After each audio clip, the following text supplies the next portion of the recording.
Hello student, today we are continuing with our chapter number 2 solution, right. तो आज हम लोग एक्सरसाइज का सम नंबर 20 और 21 करेंगे। तो फर्स्ट एग्जांपल नंबर 20, अ 5% सॉल्यूशन मतलब कि by mass of cane sugar in water has a freezing point of 271 kelvin, right. मतलब कि आपको एक सॉल्यूशन दिया हुआ है 5% glucose solution, right. 5% glucose means 5 gram glucose and उसमें क्या होगा 5 ग्राम ग्लूकोज होगा और हाँ परसेंटेज दिया हुआ है ना, मतलब कि 100 में से हमें कैलकुलेट करना है, राइट। तो 100 में से 5 ग्राम हमारे पास क्या है, शुगर, राइट। तो बाकी 95 ग्राम हमारे पास क्या होगा, तो कि वाटर होगा, right. Calculate the freezing point of 5 gram glucose in water, right. अब आपको सॉल्यूशन दिया हुआ है शुगर का, उसका फ्रीजिंग पॉइंट दिया हुआ है आपको सॉल्यूशन का फ्रीजिंग पॉइंट, राइट। सॉल्यूशन के फ्रीजिंग पॉइंट हम लोग क्या बोलते हैं, TF। तो TF इज इक्वल टू हमें दिया हुआ है 271, राइट। देन हमें कैलकुलेट क्या करना है, तो कि calculate the freezing point of 5% glucose, right. मतलब कि 5% ग्लूकोज सॉल्यूशन का हमें फ्रीजिंग पॉइंट कैलकुलेट करना है, right. And if the freezing point of pure water मतलब हम उसे क्या बोलेंगे, TF0 is equal to 273.15, right. चलो अब हमें फर्स्ट ऑफ ऑल दिया हुआ क्या है, तो कि weight of sugar, then weight of water, then TF and TF0, right. तो TF एंड TF0 का यूज़ करके हमें क्या मिलेगा, डेल्टा TF। तो delta TF is equal to equation क्या है, तो कि delta TF is equal to TF0 minus TF, right. तो TF0 क्या है 273.15 माइनस 271, मतलब कि हमारा डेल्टा TF हमें मिला 2.15 केल्विन, राइट। देन नेक्स्ट अब हमें क्या फाइंड करना पड़ेगा, तो कि चलो डेल्टा TF हमें मिल गया। देन हमारे पास और क्या है, W1 मतलब कि वेट ऑफ सॉल्वेंट। यहाँ पे हमारा सॉल्वेंट क्या है, वाटर। तो वेट ऑफ सॉल्वेंट हमारा क्या है 95। देन W2 मतलब कि अगर हम लोग वो वाला इक्वेशन यूज़ करें, right, delta TF is equal to 1000 into W2 वाला, राइट, इंटू KF वाला। तो यहाँ पे हमारे पास KF नहीं है, राइट। और एक चीज़ हम क्या फाइंड कर सकते हैं, तो कि delta TF is equal to क्या है, KF इंटू M, राइट। तो M इज इक्वल टू क्या है, तो कि 1000 into W1 upon W2 into M2, right. ये इक्वेशन करके हम लोग यूज़ कर सकते हैं, या तो फिर हम लोग पहले क्या करेंगे, उसकी मोलारिटी फाइंड करेंगे, राइट। तो मोलारिटी फाइंड करने के लिए फर्स्ट ऑफ ऑल हमें क्या चाहिए, तो कि number of moles of solute, मतलब कि हमें फर्स्ट ऑफ ऑल सॉल्यूट के नंबर ऑफ मोल्स कैलकुलेट करने पड़ेंगे, राइट। तो मोल इज इक्वल टू क्या है, तो कि mole is equal to weight upon molar mass. तो यहाँ पे हमारे इस सम में हमारा सॉल्यूट क्या है, तो कि कैन शुगर की फॉर्मूला क्या है, C12H22O11, राइट। और उसका मास हमें क्या मिलेगा, 342 मिलेगा, राइट। आप लोगों को कैलकुलेट करना है। तो 342 हमें क्या मिल गया, मोलर मास ऑफ शुगर। उसका वेट क्या है, तो कि 5 डिवाइड बाय हमें क्या करना है, 342। तो हमें आंसर मिल जाएगा, क्या हमें उसके मोल्स मिल जाएंगे, कितने मिले हमें उसके मोल, तो कि 0.014, राइट। तो ये हमें क्या मिला, मोल्स। तो मोलारिटी इज इक्वल टू क्या है, number of moles of solute upon weight of solvent, right, weight of हमारा सॉल्वेंट। तो हमें नंबर ऑफ मोल्स मिल गए, राइट, कितने 0.0146, राइट। अब हमें क्या चाहिए, wait of solvent in kilogram. लेकिन यहाँ पे हम लोगों ने जो 95 फाइंड किया, जो हमें मिला, वो उसका यूनिट क्या है, ग्राम है, राइट।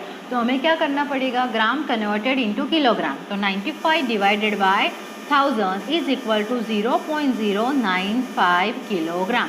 मतलब कि वेट ऑफ सॉल्वेंट कितना मिला, 0.095।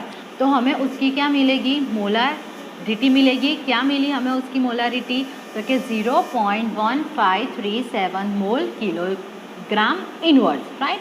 अब देन हम लोग कौन से इक्वेशन का यूज़ करेंगे, तो कि delta TF is equal to KF into M। Why, because in this equation some हम लोगों को डेल्टा TF मिल गया, देन उसकी मोलारिटी मिल गई, लेकिन यहाँ पे हमारे पास क्या नहीं है, KF।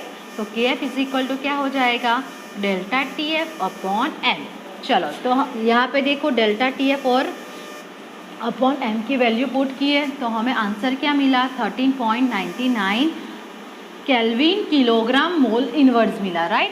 अब हमें क्या फाइंड करना है, आपको क्वेश्चन में क्या पूछा है, तो कि calculate the freezing point, right, of a sugar solution. तो शुगर सॉल्यूशन के लिए फ्रीजिंग पॉइंट कैलकुलेट करना है, तो उसके लिए सेम इक्वेशन कौन सा, तो कि delta T F is equal to M into K F. आप लोग के एफ इंटू एम लिखो तो भी चलेगा, राइट। अब हमारे पास डेल्टा टी एफ नहीं है, राइट, लेकिन हमें क्या दिया हुआ है 5% ग्लूकोज सॉल्यूशन, राइट, परसेंटेज 5% मतलब कि 5 ग्राम ग्लूकोज और 95 ग्राम वाटर।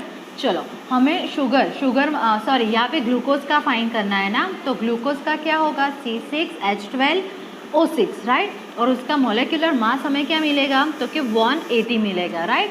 तो हमें क्या मिलेगा moles of glucose divided by हम लोग क्या करेंगे वेट ऑफ सॉल्वेंट हमारा क्या है 95 ग्राम, 95 को कन्वर्ट करो किलोग्राम में, तो 95 डिवाइडेड बाय 1000, तो हमें किलोग्राम में आंसर मिल गया।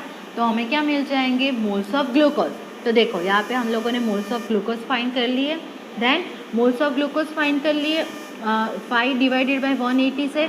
फिर ये जो हम लोगों ने फाइंड किया ना wait of solvent in kilogram, उसका और मोल का यूज़ करके हम लोगों को क्या मिलेगा मोलारिटी ऑफ सॉल्यूशन।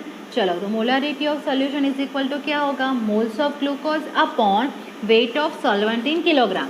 देखो moles of glucose upon weight of solvent in a kilogram, तो हमें आंसर मिल गया, मोलारिटी मिल गई, राइट। देन अब हम क्या करेंगे डेल्टा टी एफ फाइंड करेंगे, तो delta T F is equal to क्या हो जाएगा के एफ इंटू एम। तो के एफ क्या लेंगे हम लोग, तो हम लोगों ने यहाँ पे ऊपर देखो के एफ फाइंड किया, राइट, यहाँ पे, तो ये के एफ की वैल्यू हम लोग नीचे पुट करेंगे, क्या मिला 13.99। तो देखो यहाँ पे है 13.99 इंटू मोलारिटी जो ये हमें मिली वो, राइट। तो हमें क्या मिला डेल्टा टी एफ मिला, राइट, डिफरेंस मिला, लेकिन हमें क्या फाइंड करना है फ्रीजिंग पॉइंट ऑफ सॉल्यूशन। तो freezing point of solution find करने के लिए क्या करेंगे सॉल्वेंट हमारा इक्वेशन क्या है delta T F is equal to TF0 minus TF is equal to क्या हो जाएगा TF0 minus delta TF, right. मतलब कि फ्रीजिंग पॉइंट ऑफ वाटर से हमें डेल्टा TF को क्या करना है में से उसे माइनस करना है, राइट। तो हमें क्या मिल जाएगा freezing point of solution, right. अब next example number 21, 2 element A and B form a compound, right, मतलब कि हमारे पास 2 एलिमेंट दिए हुए हैं A और B, और व्हेन A और B attach with each other there are 2 compounds are form, right, first AB2 and second AB4, right. When the dissolving मतलब कि AB2 और AB4 को जब हम लोग डिजोल्व करते हैं किस में, तो कि 20 ग्राम ऑफ बेंजीन में, तो उसका वेट दिया हुआ है कि AB2 को कितने ग्राम डिजोल्व करना है 1 ग्राम, तब उसका फ्रीजिंग पॉइंट क्या होगा 2.3, राइट। और वेरेज 1.0 ग्राम AB4 भी 1.01 ग्राम ले रहे हैं, और उसको अगर हम लोग डिजोल्व करेंगे 20 ग्राम ऑफ बेंजीन में, मतलब कि बेंजीन का वेट हमें सेम लेना है, देन और क्या हमें सेम लेना है, तो कि वेट ऑफ जो हमारा सब्सटेंस है, राइट, AB2 और AB4 वो भी हमें क्या लेना है सेम लेना है 1 ग्राम लेना है, राइट। लेकिन दोनों का फ्रीजिंग पॉइंट क्या आएगा डिफरेंट आएगा, राइट। AB2 का फ्रीजिंग पॉइंट आएगा 2.4 और AB4 का फ्रीजिंग पॉइंट आएगा 1.3, right. The molar depression constant for a benzene is, benzene का डिप्रेशन कांस्टेंट वो भी सेम है कितना, तो कि 5.1। अब हमें क्या करना है calculate atomic mass of A and B, right. A और B का हमें क्या करना है एटॉमिक मास कैलकुलेट करना है। हमें नहीं पता है कि हमारा A कौन सा कंपाउंड है और B क्या है, राइट। हमें क्या करना है उसका जो मास है, राइट, एटॉमिक मास है वो हमें कैलकुलेट करना है। तो फर्स्ट हम लोग क्या फाइंड करेंगे molecular mass of AB2 and AB4, right.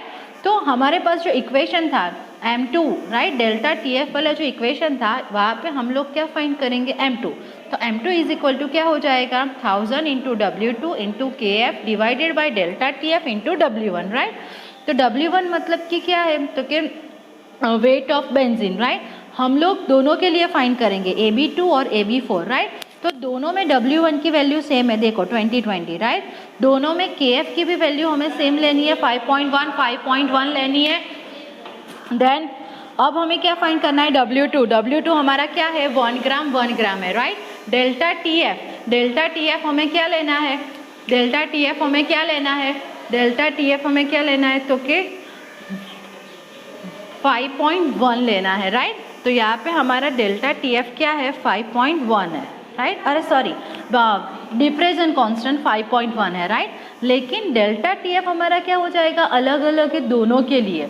AB2 के लिए क्या है, तो कि 2.3, राइट। और AB4 के लिए क्या है, तो कि 1.3, राइट। देखो यहाँ पे दोनों डिफरेंट है, राइट।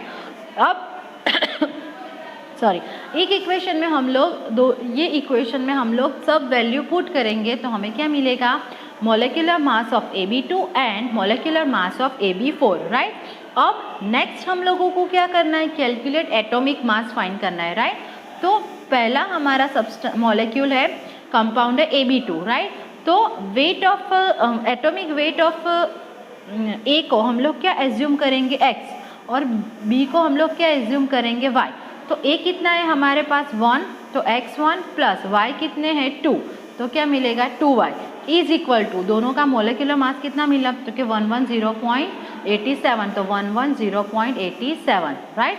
देखो है, ये है हमारा AB2 के लिए और ये हमारा है AB4 के लिए, राइट। अब क्या होगा, तो कि सबस्ट्रेटिंग इक्वेशन 1 फ्रॉम 2, मतलब 1 में से हम लोगों को, सॉरी 2 में से हमें क्या करना है, 1 को माइनस करना है। तो 1 को माइनस करेंगे ना, तो ये 1 में सबकी साइन क्या हो जाएंगी, चेंज, ये माइनस हो जाएगा, ये माइनस हो जाएगा, ये माइनस, तो माइनस प्लस x कट हो जाएगा। 4y में से 2y माइनस करेंगे तो हमें क्या मिलेगा, 2y मिल जाएगा।